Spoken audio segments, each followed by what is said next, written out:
So finally খাদানের শুটিংয়ের rap হলো। Hello বন্ধুরা, আমি Sudip and welcome to filmy take.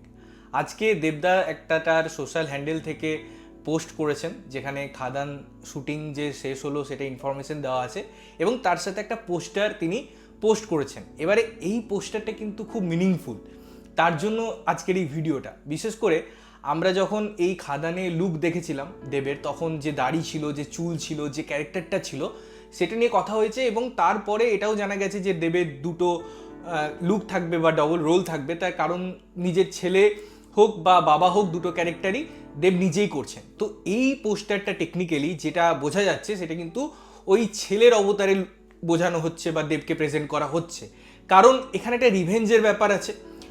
Main প্রেক্ষাপট কোল মাইন খাদান এগুলো হলেও একটা রিভেঞ্জের স্টোরি তো বলছেই, এবং তার পরিপ্রেক্ষিতে ওই যে পুরো বডিতে রক্ত, হাতে অস্ত্র, তার যে চাউনি, এটা একটা অ্যানিমেল ওয়াইবস তো দিচ্ছেই। এবারে দেখুন, অ্যানিমেল ওয়াইবস এই জন্য বলা হচ্ছে কারণ আমরা যদি খুব ভালো করে ফলো করি অ্যানিমেল সিনেমাটা, সেখানে হয়তো লুক সাদৃশ্য ছিল না বা রণবীরের ডবল রোল ছিল না, সেখানে অনিল কাপুর, রণবীর কাপুর ছিলেন।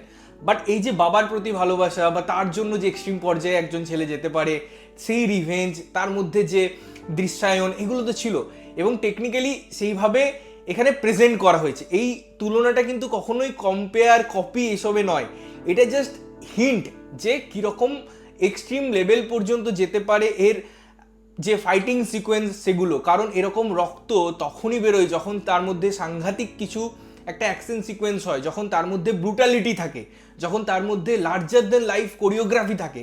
তো সেই জিনিসগুলো কিন্তু খুব সুস্পষ্ট করছে এই পোস্টারটা ইটসেলফ, এই লুকটা ইটসেলফ। এবং এরকমভাবে বাংলা সিনেমায় বোল্ডলি ক্যারেক্টারকে প্রেজেন্ট করা পোস্টারের মধ্যে, যদিও এটা অফিসিয়াল পোস্টার হয়তো হবে না, কিন্তু তাদের তো সোশ্যাল মিডিয়ায় এটা পোস্ট হচ্ছে, মানে মানুষজনের কাছে পৌঁছাচ্ছে, এবং সোশ্যাল মিডিয়ার থেকে ভালো প্রচার মাধ্যম কিছু হতে পারে না। তো এই যে একটা মানুষের অলরেডি কনসেপ্ট বিল্ড আপ হচ্ছে, সেই সিনেমাটা নিয়ে যে হাইপ ক্রিয়েট করছেন দেবদা এবং তার টিম, এই যে খাদান সিনেমাটার একের পর এক আমরা আপডেটস পাচ্ছি, অলরেডি টিজার চলে এসেছে 3 মাস পর সিনেমাটার যে রিলিজ ডেট, এবং তারপরেও আরেকটা টিজার 2 আসবে, ট্রেলার আসবে, গান আসবে। গানগুলো আমরা দেখেছি কত বড় পর্যায়ে শ্যুট হয়েছে, বিভিন্ন প্রমোশনাল মেটেরিয়াল এসে এসে সিনেমাটা কিন্তু তারা হাইপে রাখছে। অর্থাৎ সিনেমাটা নিয়ে চর্চা হচ্ছে, সিনেমাটা নিয়ে কনস্ট্যান্ট আলোচনা হচ্ছে, যেটা একটা খুব পজিটিভ দিক। কারণ এটা একটা বিশাল বড় সিনেমা, একটা ইন্ডাস্ট্রির ক্ষেত্রে বা এরকম একটা রিস্ক নিয়ে এরকম একটা সিনেমা তৈরি করা, যেটা সত্যি দরকার, এবং সেটা দেবদা করছেন, জিদ্দা করছেন, এবং তার ফলে